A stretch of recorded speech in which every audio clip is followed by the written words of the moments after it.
como este, porque no sé, que medicina, soy médico de enfermería, pero en esto se me invitó a destacarla y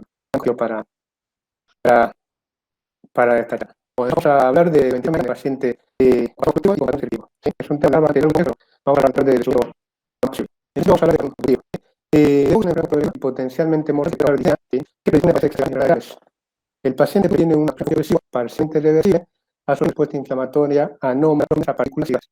En cuanto a la epidemiología, en el 2016 fue de 1 millón de casos. La principal es la exposición al tabaco, fumadores activos y pasivos, y muchos que se ven abandonando el tráfico y el ojo de ¿sí? Como se determinaba, el polvo, la incidencia puede ser a causa de la mayor prevalencia del envejecimiento de la población. La tasa de muerte en Argentina es la enfermedad respiratoria, cuyo principal exponente es el EPOC, ¿sí? Con 64.869 fallecidos en el 2017, siendo un 19% del total de los fallecidos en ese año. Se hizo un estudio importante el mismo año, ¿sí? El estudio EPOC Argentina, que mostró una prevalencia de 14.5% con una gran tasa de subdiagnóstico, aproximadamente 77%. En cuanto al asma, el asma es una enfermedad inflamatoria crónica de la vía aérea caracterizada por hiperreactividad bronquial a una variedad de estímulos y o factores desencadenantes, dando lugar a broncoespasmo y obstrucción de la vía aérea variable y reversible. ¿Sí? El asma es una de las principales enfermedades no transmisibles. El principal factor de riesgo son las sustancias partículas inhaladas que pueden provocar reacciones alérgicas o irritar las vías respiratorias. El asma se puede controlar con medicación, evitando sus desencadenantes, también se puede reducir su gravedad. El tratamiento adecuado del asma permite que los afectados tengan una buena calidad de vida. En cuanto a la epidemiología del asma, se estima que en 2016 había más de 339 millones de personas con asma en todo el mundo. Argentina se estima que el 6% de la población convive con la enfermedad. Dejemos de hablar de epidemiología y vamos al grano. Asma versus EPOC.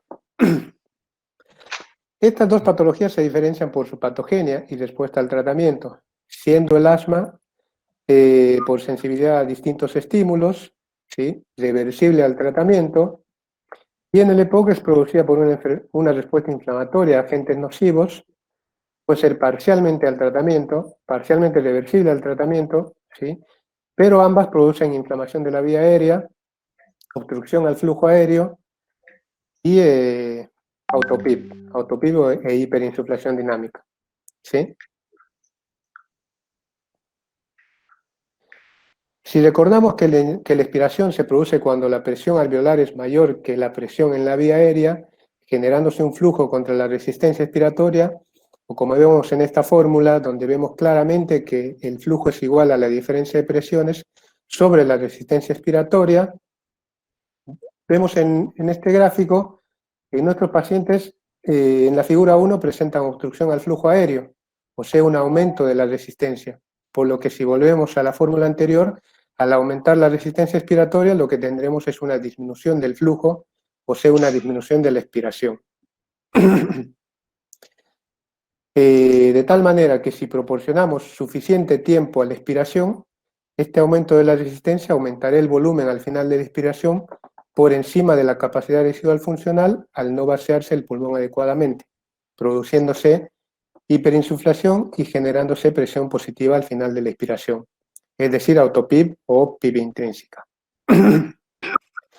Como vemos acá en este gráfico, donde vemos en la curva inferior el paciente sin patología pulmonar, cómo al final de la inspiración tranquila se alcanza la capacidad residual funcional, pero en el caso de haber obstrucción del flujo aéreo, como en la curva superior, no hay suficiente tiempo para permitir la exhalación completa, o sea, no se llega a la capacidad residual funcional y se produce atrapamiento aéreo, lo que determina la aparición de autopip. Antes de continuar, vamos a hablar de un pequeño repaso de las presiones, ¿sí? Tomando como ejemplo un paciente sedado, relajado, en volumen control, con flujo constante y con pausa inspiratoria. En ventilación mecánica, la inspiración es un proceso activo generado por el ventilador con entrada de aire al paciente que conlleva un incremento de la presión hasta llegar a un punto máximo que se denomina presión pico. ¿sí? Y para ello se deben de vencer dos clases de resistencias, la resistencia de la vía aérea y la resistencia del pulmón o de la caja torácica, ¿sí? Como vemos acá, la resistencia de la vía aérea está representada por las X y la resistencia del pulmón está representada por los redonditos. Tras alcanzar la presión pico se produce una fase de flujo cero que corresponde a la pausa inspiratoria y la presión desciende hasta la presión pausa, presión meseta o presión plató. Y esto ocurre porque se redistribuye el volumen en esta fase en las distintas unidades alveolares y en esta fase solo tiene un papel la resistencia del pulmón y de la caja torácica, o sea, lo que habíamos visto que estaba eh, marcado con los redonditos, ¿sí? La presión de resistencia, ahora vamos a hablar de la presión de resistencia, que corresponde a la diferencia entre la presión pico y la presión pausa, ¿sí? Esta presión de resistencia es igual a la resistencia de la vía aérea o también llamada presión transaérea, ¿sí? La expiración, que en ventilación mecánica es un proceso pasivo, la presión descenderá hasta la presión expiratoria final, que si no hay PIB intrínseca será de cero. ¿Se escucha bien, no? Sí, perfecto. Sí, se escucha muy bien. Bien, bien. En cuanto a la presión alveolar, no la podemos medir y es hipotética, ¿sí? Solo la podemos estimar en momentos de flujo cero, o sea, al final de la inspiración y la expiración. La presión alveolar es igual a la presión plató, ¿sí? Solo la podemos medir cuando tenemos flujo cero y haciendo una pausa inspiratoria.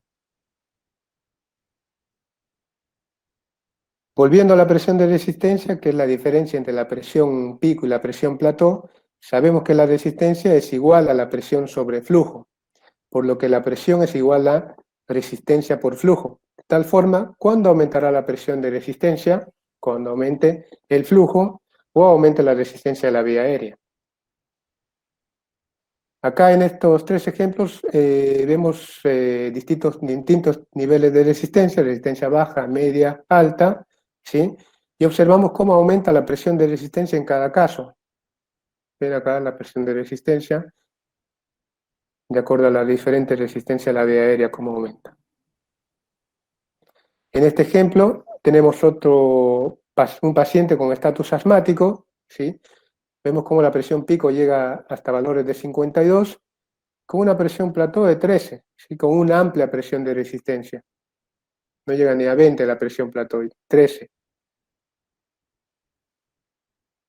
En cuanto a la presión plató, como les había dicho, esta depende de las condiciones elásticas del pulmón y de la caja torácica, de manera que si sabemos que la compliance se define como volumen sobre unidad de presión, sabremos que la presión es igual al volumen sobre la compliance.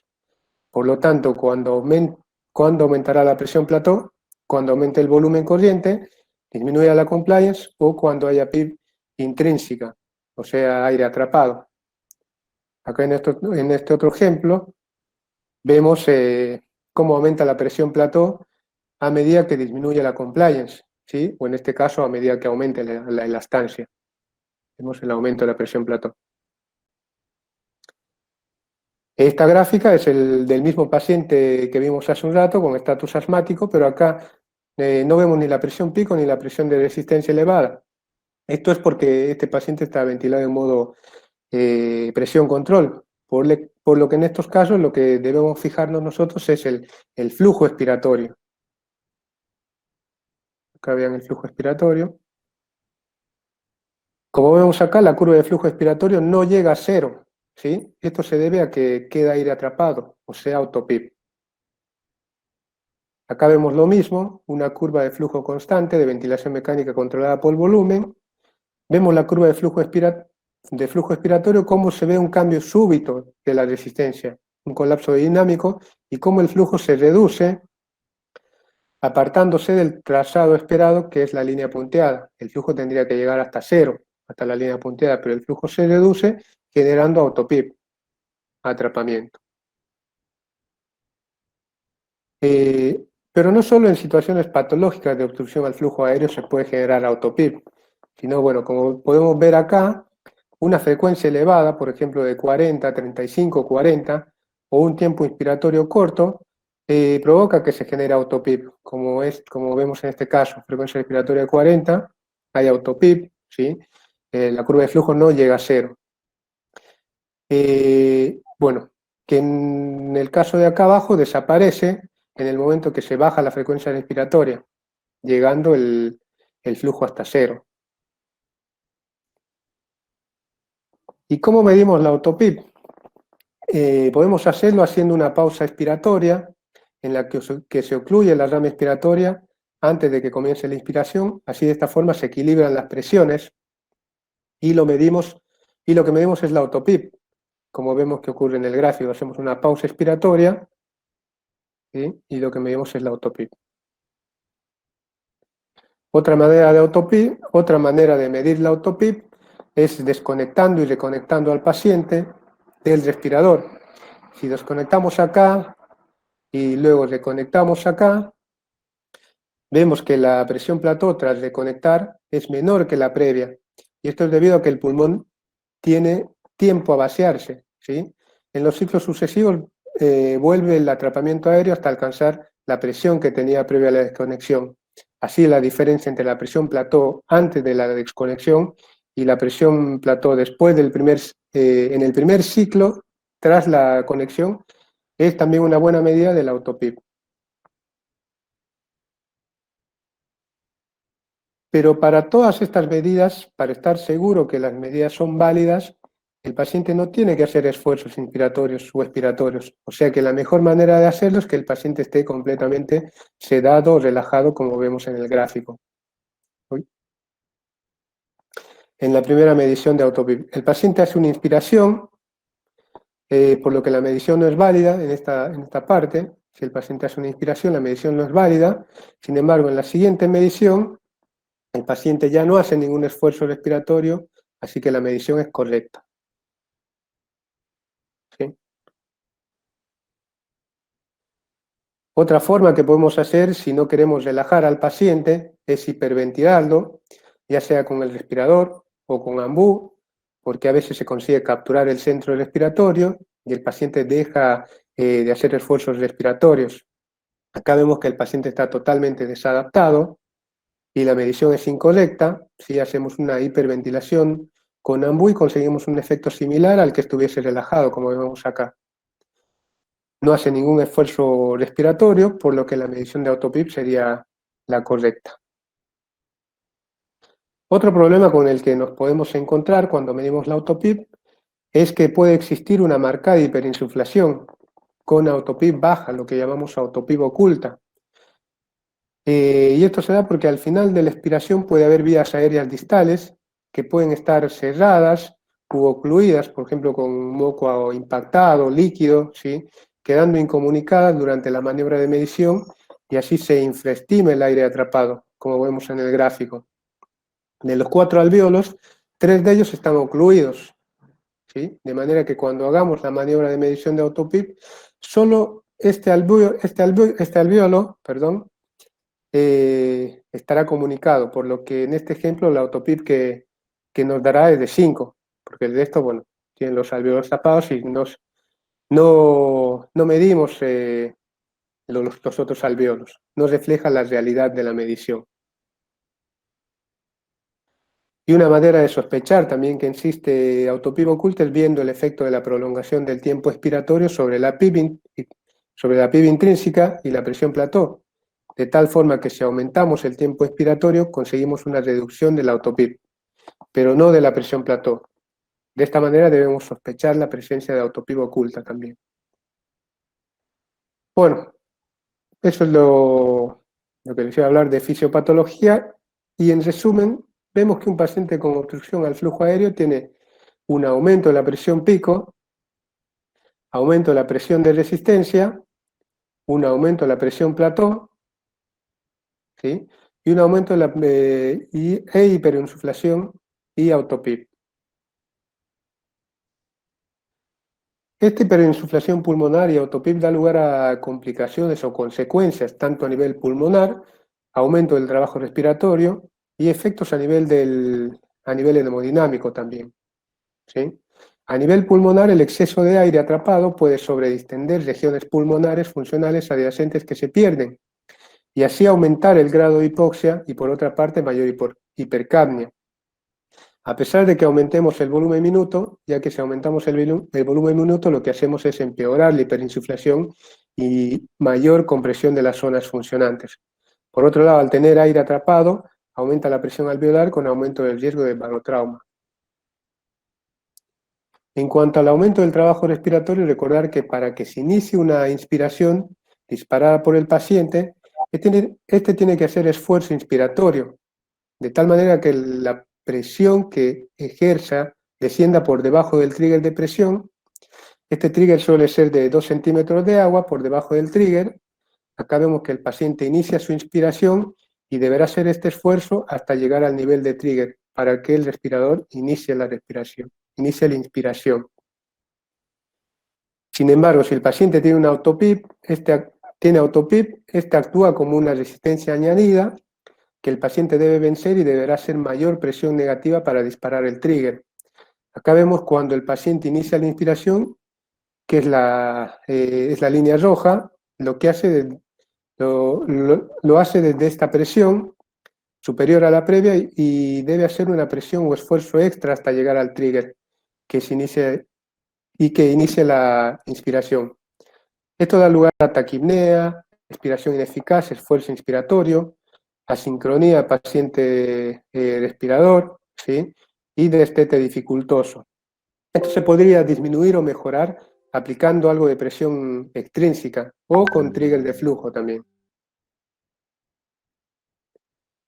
Entre las consecuencias a nivel hemodinámico, si el paciente tiene respiración espontánea, el paciente tiene que hacer una inspiración vigorosa contra la vía aérea obstruida, y por este motivo la presión intratorácica se hace mucho más negativa, lo que conlleva un aumento del retorno venoso al ventrículo derecho, desplazamiento del tabique interventricular hacia la izquierda y disminución del volumen diastólico del ventrículo izquierdo. Por lo tanto, hay una disminución del volumen sistólico e hipotensión.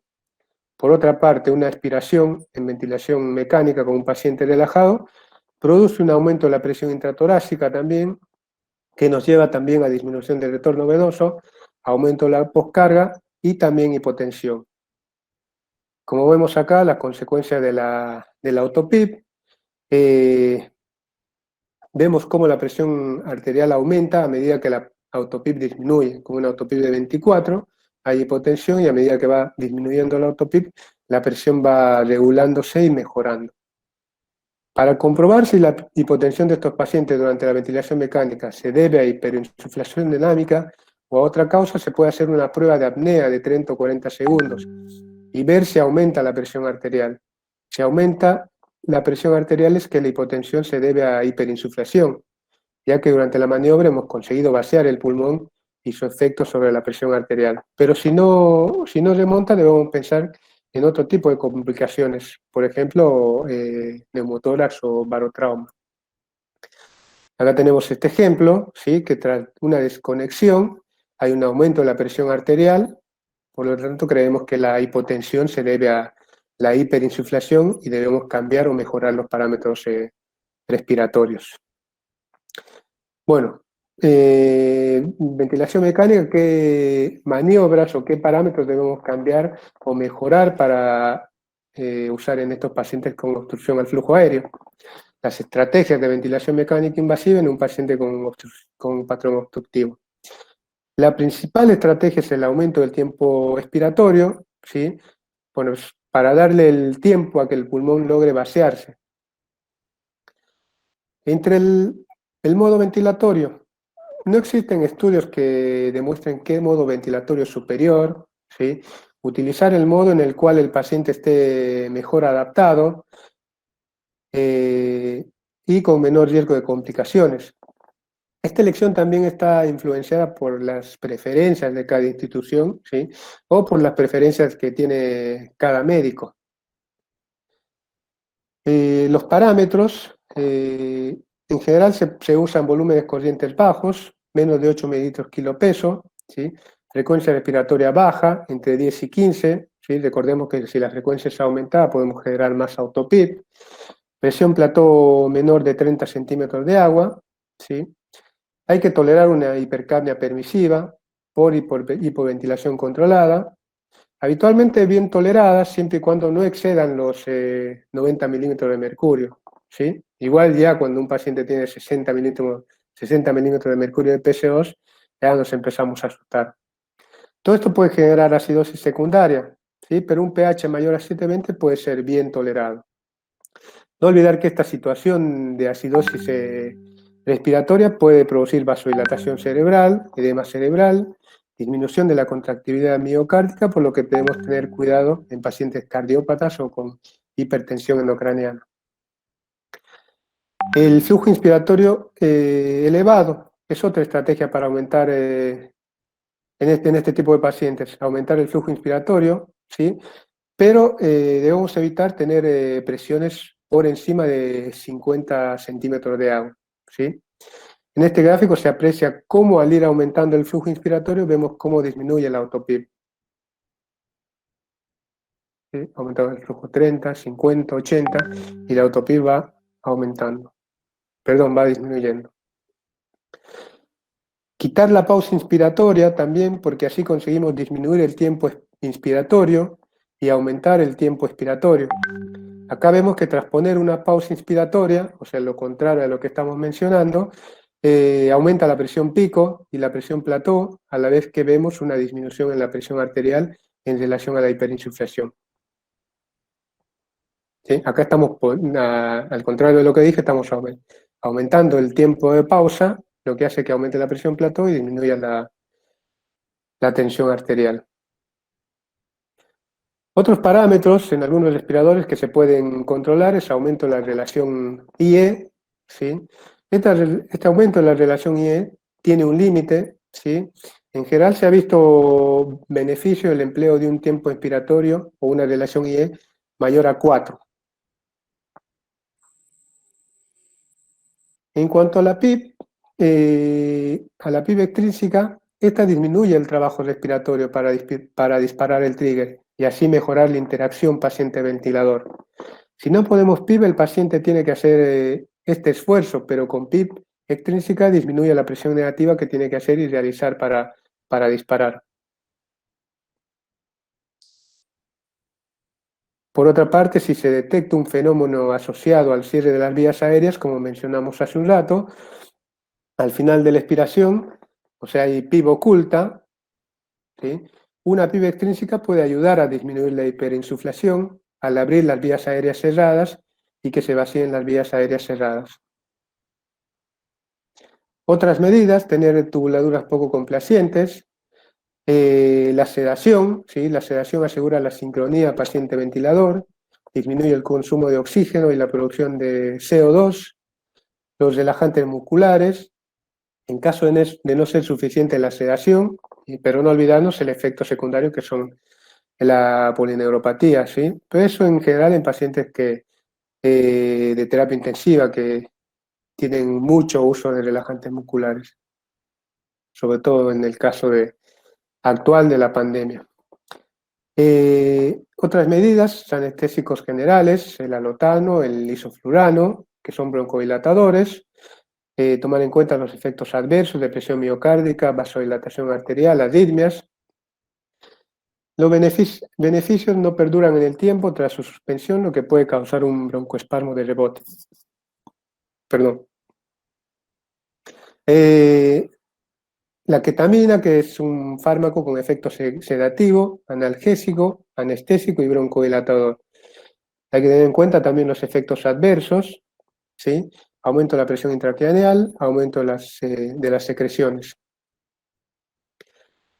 Bueno, en conclusión, en los pacientes con patrón obstructivo, el asma y el EPOC son dos entidades que se caracterizan por obstrucción al flujo aéreo, que conlleva a hiperinsuflación y generación de autopip. Es importante el análisis de las curvas, ¿sí? El aumento de la presión pico, el aumento de la presión de resistencia, la resistencia a la vía aérea, ¿sí? El aumento de la presión plató y el análisis de la curva de flujo expiratorio que no llegue a cero. Y los objetivos de la ventilación mecánica de este tipo de pacientes son, como primordial, el aumento del tiempo expiratorio, volúmenes corrientes bajos, frecuencias respiratorias bajas, flujo inspiratorio alto, quitar la pausa inspiratoria, ¿sí? Una relación IE que sea mayor a 1,4, ¿sí? Y bueno, la PIB extrínseca también puede ser beneficiosa siempre que no sea mayor a la autoPIB. En cuanto al patrón restrictivo, los pacientes que tienen los pacientes que tienen una disminución son pacientes que tienen una disminución de la distensibilidad pulmonar, ¿sí? Aquellos que tienen una disminución de la compliance, es decir, pacientes que presentan una disminución de la capacidad de distensión o de la capacidad de formación de los pulmones. Para fines prácticos, los pacientes que tienen el pulmón, los que mencionamos que tienen el pulmón rígido o pulmón duro. ¿Qué pacientes pueden tener esta situación? Cualquier paciente que tenga distrés respiratorio, ¿sí? Pacientes con edema pulmonar cardiogénico, atelectasias, fibrosis, hipertensión abdominal y obesidad. En cuanto a la fisiopatología, debemos mencionar un concepto importante, que es la compliance, ¿sí? La compliance deriva del delta de volumen sobre el delta de presión, y hay dos tipos de compliance, que es la compliance estática y la compliance dinámica, ¿sí? Acá vemos por qué es tan importante la compliance. La compliance nos permite diferenciar el tipo de patrón. Un patrón restrictivo tiene una compliance disminuida, como vemos acá, ¿sí? Y un patrón obstructivo sí tiende a tener una compliance normal o incluso más elevada. La compliance normal, aproximadamente 80 mililitros por centímetro. Acá nuevamente tenemos la curva de presión-tiempo, que es de las más importantes en ventilación mecánica, como ya habíamos visto hace un principio. Vemos la presión meseta, ¿sí? La presión meseta que representa la presión alveolar, la presión que representa la presión alveolar, ¿sí? Y acá un dato muy importante es la presión de distensión, ¿sí? O driving pressure, que en los últimos años se ha comportado y se está usando como un predictor importante de mortalidad, ¿sí? Seguramente ustedes, sobre todo en terapia intensiva, se menciona hace aproximadamente 5 años, que es el boom de la terapia intensiva, ¿sí? De la ventilación mecánica, del monitoreo de este tipo de pacientes. Se presenta el delta de presión entre la presión plató y la PIB, que es la presión de distensión o driving pressure. Ahora tenemos otra vez otro gráfico de la curva de presión-tiempo, ¿sí? Presión plató, driving pressure, delta de presión o presión de distensión, PIB. ¿Cómo medimos la presión plató? Con una pausa inspiratoria, ¿sí? En pacientes con pulmón sano, con una pausa de 0,5 es suficiente. ¿Sí? En cambio, en pacientes con parénquima heterogéneo requieren pausas más prolongadas. Como vemos en este gráfico, hacemos una pausa, ¿sí? Que acá es mayor a 0,5 segundos, nos da una pausa de 32, una pausa o una plató o una presión meseta de 32, tenemos una PIB de 18, ¿sí? El delta nos daría de 14, eso, bueno, dividimos el volumen por el delta de presión y nos daría la compliance o la distensibilidad pulmonar, que en este caso sería 24. Otro dato importante es la curva de volumen-presión, ¿sí? Que es un dato importante en el paciente restrictivo, ¿sí? Tenemos que el punto de inflexión es el sitio de la curva donde hay un cambio brusco en la distensibilidad. Y hay dos puntos, el punto de inflexión inferior, donde se reclutan las unidades alveolares, y el punto de inflexión superior, donde empieza la sobredistensión alveolar. Bueno, acá tenemos un gráfico que divide las aguas entre un patrón obstructivo y un patrón restrictivo de acuerdo a las presiones, ¿sí? Un paciente con presión pico elevada, vemos la presión meseta, ¿sí? O la presión plató, Si tiene la presión elevada, hay que ver la compliance. Pacientes con compliance baja tienen edema pulmonar, fibrosis pulmonar, atelectasia, neumonía, distrés, el patrón más importante. Y pacientes con presión pico elevada y con presión meseta o presión plató normal, en general vemos que la alteración es en las resistencias, ¿sí? Paciente con broncoespasmo, aspiración de secreciones, obstrucción al flujo aéreo. Un concepto que últimamente se viene hablando en pacientes con restricción pulmonar es el concepto del BILI, ¿sí? El daño pulmonar inducido por el respirador. La ventilación mecánica con presión positiva puede producir daño pulmonar, ¿sí? Y este puede ser severo. Hay rotura alveolar por sobredistensión, daño tisular por cierre y apertura, cíclicos de los alveolos con cada respiración, liberación de sustancias proinflamatorias, fallo del ventrículo derecho por aumento de las presiones intratorácicas, pérdida de mecanismos defensivos, mayor cantidad de neumonías asociadas a la ventilación mecánica y toxicidad por oxígeno, ¿sí? Todo esto nosotros podemos provocar por el respirador. El BILI, pues, como le decía, daño por elevadas presiones pues, puede producir barotrauma, daño por sobredistensión alveolar puede producir volutrauma, daño por apertura y cierre de los alveolos, atelectrauma, y daño inflamatorio, bueno, produce biotrauma. En cuanto a los objetivos de la ventilación mecánica en los pacientes restrictivos, ¿sí? Lo que nosotros debemos hacer es mantener la oxigenación y ventilación aceptable. Aceptar una PO2 mayor a 60, ¿sí? PCO2 entre 35 y 45, con la menor FiO2 posible para evitar toxicidad al oxígeno. Evitar la sobredistensión alveolar, limitar los volúmenes tidal, los volúmenes pulmonares, perdón, el volumen tidal, y limitar la presión meseta, ¿sí? La presión meseta límite de seguridad que tenemos en estos pacientes es no menos de 30. Y bueno, evitar el atelectrauma dándoles PIB a estos pacientes. ¿Cuál es la PIB óptima? Aquella que permite mantener abiertas el mayor número de unidades alveolares, obteniendo la máxima capacidad de oxigenación y mejor capacidad residual funcional pulmonar, sin producir presiones elevadas al final de la inspiración. Esto disminuye el riesgo de atelectrauma, ¿sí? Y no aumenta el riesgo de barotrauma. Acá tenemos la presión, la curva de volumen-presión, ¿sí? Donde vemos el margen de seguridad entre las presiones entre 15 y 30, ¿sí? Y que más allá de 30, lo que vemos que hay sobredistensión. ¿Cómo buscamos una PIB óptima? Hasta hace algunos años habían, en terapia intensiva, por lo menos usábamos muchos métodos para medir la PIB óptima, para titular la PIB. Titulación de PIB por PIB Plateau, PIB Compliance, ¿sí? Recientemente, un estándar para la titulación de PIB es esta tabla que sacó la AirDS Network, ¿sí? Que es la tabla de PIB-FIO, ¿sí? Que nos da, nos dice que debemos, a medida que aumentamos la FIO2, ¿sí? Nosotros debemos ir aumentando la PIB, ¿sí?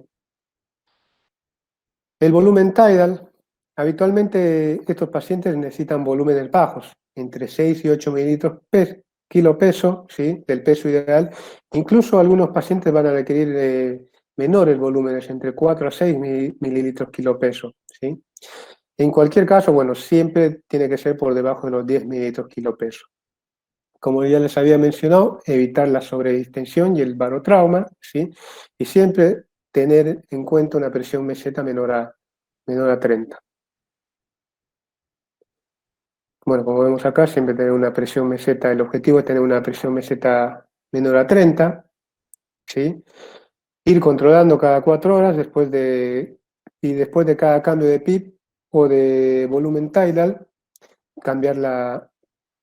modificar los valores. Si tenemos una presión mayor a 30, bajar los volúmenes. Si tenemos una presión menor de 35, podemos aumentar los volúmenes tidal. En cuanto a la frecuencia respiratoria, disminuir mucho el BT puede ocasionar hipoventilación y acidosis respiratoria, ¿sí? En general, compensamos aumentando la frecuencia respiratoria para obtener el volumen minuto adecuado para una PCO normal. Eso se ve frecuentemente, sobre todo en este momento, que tenemos muchos pacientes con distrés por COVID, ¿sí? En general, los pacientes que tenemos ventilados, la mayoría tiene frecuencias respiratorias por encima de 24, muchos entre 28 y 30, ¿sí? Cosa que tampoco tendría que pasar. Como acá se menciona, un aumento limitado de la frecuencia respiratoria tendría que ser entre 15 y 25, ¿sí? Siempre menor a 30, aunque los trabajos de distrés mencionan que se puede llegar a tener se puede manejar hasta frecuencia respiratoria de 35. Asegurar un tiempo inspiratorio adecuado, ¿sí? Monitorizar el atrapamiento aéreo y la posibilidad de autopip, puesto que el aumento de la frecuencia respiratoria genera atrapamiento, autopip, ¿sí?